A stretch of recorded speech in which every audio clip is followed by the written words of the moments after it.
warahmatullahi wabarakatuh. Di sini ada saya Farida Asyiroh, NIM 095 yang akan membahas tentang pembahasan pertama yaitu adalah penilaian checklist.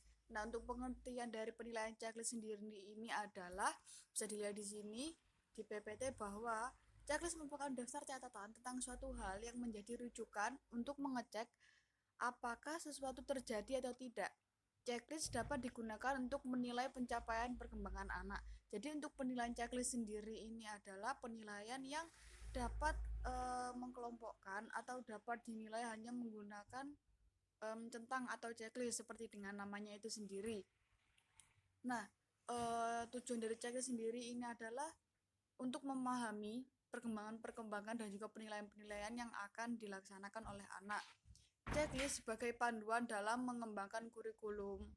Lalu checklist sebagai panduan dalam menilai pembelajaran dan juga perkembangan. Nah, untuk tujuan dari checklist sendiri ini adalah suatu penilaian yang digunakan untuk mengukur suatu kemampuan seseorang baik itu terkait tentang perkembangan bagi perkembangannya mereka atau cara berpikir mereka, pembelajaran maupun perkembangan yang mereka alami seperti itu. Untuk mengevaluasi dan menilai penggunaan checklist ini adalah dapat dilengkapi dengan pengamatan selama proses aktivitas belajar maupun melalui tugas-tugas individu maupun tugas-tugas kelompok. Nah, dari tugas kelompok ini kita dapat menilainya secara individu ya. Kalau untuk kelompok itu bisa dikelompokkan di tugas-tugas yang dikhususkan untuk kelompok. Nah, untuk penilaian sendiri, untuk mengevaluasinya, untuk cara-cara menilainya sendiri, kita dapat menentukan, oh, sekarang kita harus menilai misalkan perkembangan bahasa atau perkembangan yang terkait tentang linguistik mereka. Jadi, kita dapat melakukan pengamatan selama proses pembelajaran itu terjadi, yang pastinya selama proses pembelajaran itu sendiri dimasukkan beberapa aspek perkembangan linguistik tersebut. Lalu guru atau peneliti tersebut menilai menggunakan rubrik penilaian yang menggunakan checklist atau kita biasa menyebutnya menggunakan penilaian-penilaian menggunakan centang-centang seperti itu. Nah, tugas-tugas yang diberikan ini dapat berubah, misalkan anak-anak disuruh untuk melakukan kegiatan-kegiatan, lalu kita dapat menilainya menggunakan checklist tersebut dengan mengamati tugas yang telah kita berikan seperti itu. Nah, untuk membuat desainnya sendiri ini adalah yang pertama dapat kita lihat di sini adalah mengidentifikasi keterampilan-keterampilan yang harus dicantumkan, memisahkan daftar dari perilaku-perilaku target, memisahkan daftar dari perilaku target tersebut menggunakan checklist secara beruntun dan juga pencatatan. Langkah-langkah membuatnya itu adalah guru sendiri juga harus menentukan RPPH atau RKH tersebut sesuai dengan kurikulum yang telah berlaku saat ini. Selalu setelah itu RPPH tersebut memuat indikator-indikator pencapaian yang akan dijadikan instrumen penilaian checklist itu sendiri. Nah, untuk membuat tabel sendiri dapat membuat kolom nomor, indikator, penilaian, dan juga nama anak yang akan dinilai. Jadi, dalam kolom-kolom tersebut kita dapat membuat tabelnya dengan urutan yang biasanya sebelah sini adalah nomor, lalu indikator-indikatornya, penilaian, dan juga nama anak itu sendiri. Atau bisa kita rubah sedemikian rupa, biasanya nomor, nama, indikator penilaian, juga checklist-checklist itu sendiri, dan juga aspek-aspek dari penilaian yang akan dinilai oleh guru tersebut. Jadi untuk langkah-langkah membuatnya seperti itu, dan untuk contoh-contohnya bisa langsung nanti dilihat di makalah kita, karena di situ ada beberapa contoh-contoh penilaian checklist yang dimana di situ ada nomor, nama siswa, perkembangan yang akan dinilai, dan juga kolom-kolom checklist, dan juga biasanya kita tambahkan keterangan seperti itu. Lalu dari kolom checklist tersebut itu juga ada skor-skornya. Jadi skornya biasanya antara 1 sampai 4 seperti itu. Lalu di checklist, oh, perkembangan ini sudah sesuai, belum sesuai, atau berkembang, dalam berkembang, belum berkembang, dan sangat baik seperti itu.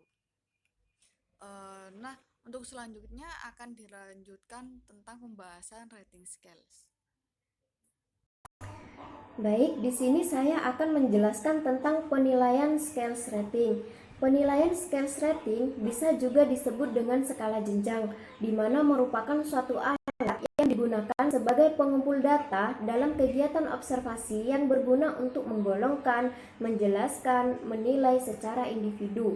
Jadi, skala jenjang di sini berisi daftar yang menunjukkan suatu tingkah laku atau kejadian yang dicatat dengan skala atau bertingkat. Nah, penilaian scales rating di sini terdapat beberapa jenis, yaitu yang pertama skala grafik.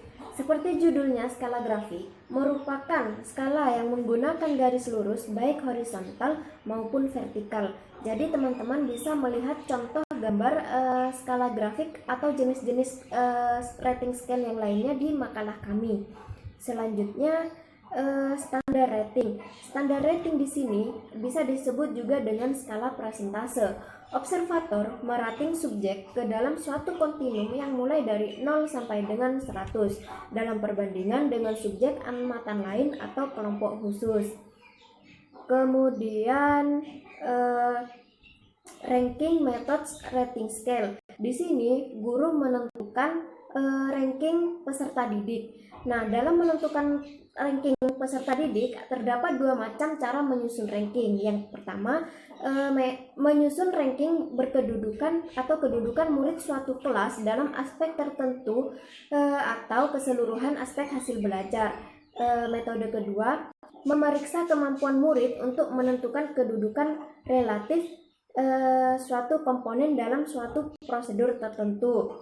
Nah, dalam menentukan ranking ini, penyusunan ranking sebaiknya dilakukan secara simultan dan disusun dari ranking tertinggi hingga ke bawah atau dari rendah ke tinggi. Begitu selanjutnya.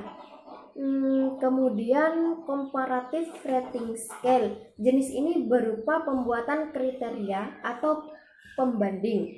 Nah, akan tetapi kelemahan dan kelebihan juga terdapat di jenis rating scale ini. Kelemahan yang sulit dihindari dengan cara ini adalah menentukan kriteria yang akan digunakan sebagai pembanding.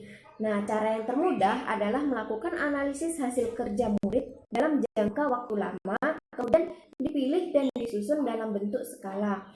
Kemudian saya menambahkan jenis-jenis rating scale yang tidak terdapat di PPT ya teman-teman, yang merupakan Peer Comparison Rating Scale. Nah, jenis ini dilakukan dengan cara membandingkan hasil kerja seorang murid dengan hasil kerja murid lainnya. Nah, kemudian skala numerik. Jenis ini merupakan rating scale yang paling sederhana, bentuk dan pengadministrasiannya. Bentuk ini terdiri dari pernyataan tentang suatu karakteristik tertentu dari aspek tertentu yang diikuti oleh angka menunjukkan kualitas. Nah, setelah itu terdapat kekurangan dan kelebihan rating scale. Yang pertama, terdapat kekurangan yang pertama itu item-item dalam skala penilaian diartikan lain-lain oleh mereka yang memberikan. Kemudian penilaian sangat subjektif, jadi tidak bersatu menyeluruh. Kemudian sifat atau sikap yang harus dinilai tidak dapat diamati. Kemudian gradasi-gradasi pada masing-masing item dalam daftar tidak jelas, terlalu banyak atau terlalu sedikit. Kemudian dibutuhkan banyak waktu untuk mengisi skala penilaian, banyak siswa dan mengolahnya satu persatu. Nah, di sisi kelebihan scales rating di sini yaitu dapat diperoleh adanya tingkatan-tingkatan dari setiap sifat. Kemudian memudahkan observer karena hanya tinggal memberi tanda-tanda tertentu pada tingkatan sifat-sifat tertentu seperti penilaian rubrik atau yang dijelaskan oleh Mbak Farida di atas. Kemudian observer tidak perlu memberikan evaluasi yang panjang terhadap individu yang diamati. Kemudian dalam penyusunan dan administrasinya tidak mahal. Latihan yang diperlukan penilaian hanya sedikit, tidak memakan waktu, dan dapat digunakan terhadap jumlah karyawan yang besar. Kemudian praktis. Suatu forum dapat digunakan untuk hampir semua jenis pekerjaan seniman. Jadi tidak hanya dalam suatu lembaga saja, akan tetapi praktis ke semua jenis pekerjaan. Kemudian memerlukan waktu yang cukup singkat. Terima kasih.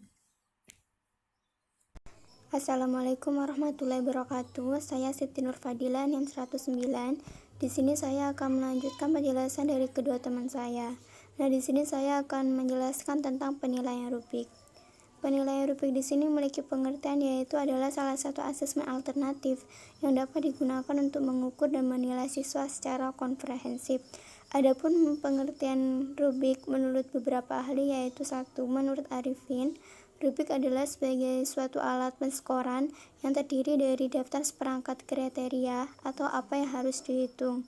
Yang kedua yaitu menurut Irianti, Rubik adalah pedoman penskoran atau penilaian. Yang ketiga yaitu menurut Arens, Rubik adalah sebagai deskripsi terperinci tentang tipe kinerja tertentu dan kriteria yang akan digunakan untuk menilainya. Dari beberapa pengertian di atas, maka dapat disimpulkan bahwa Rubik adalah sebagai panduan penilaian yang menggambarkan kriteria yang diinginkan guru dalam menilai atau memberi tingkatan dari hasil pekerjaan siswa. Nah, kemudian yaitu pengertian penilaian. Menurut UNU, asesmen merupakan istilah umum yang didefinisikan sebagai sebuah proses yang ditempuh untuk mendapatkan informasi yang digunakan dalam rangka membuat keputusan-keputusan mengenai para siswa, kurikulum, program-program, dan kebijakan pendidikan, metode atau instrumen pendidikan lainnya. Selanjutnya yaitu jenis-jenis penilaian Rubik. Jenis-jenis penilaian Rubik di sini ada dua, yaitu yang pertama adalah Rubik analitik. Rubik analitik ini adalah pedoman untuk menilai berdasarkan beberapa kriteria yang ditentukan. Yang kedua yaitu Rubik holistik. Rubik holistik di sini adalah pedoman untuk menilai berdasarkan kesan keseluruhan atau kombinasi semua kriteria. Selanjutnya yaitu contoh penilaian Rubik. Di sini saya telah mencantumkan penilaian Rubik. Ini adalah contoh penilaian Rubik.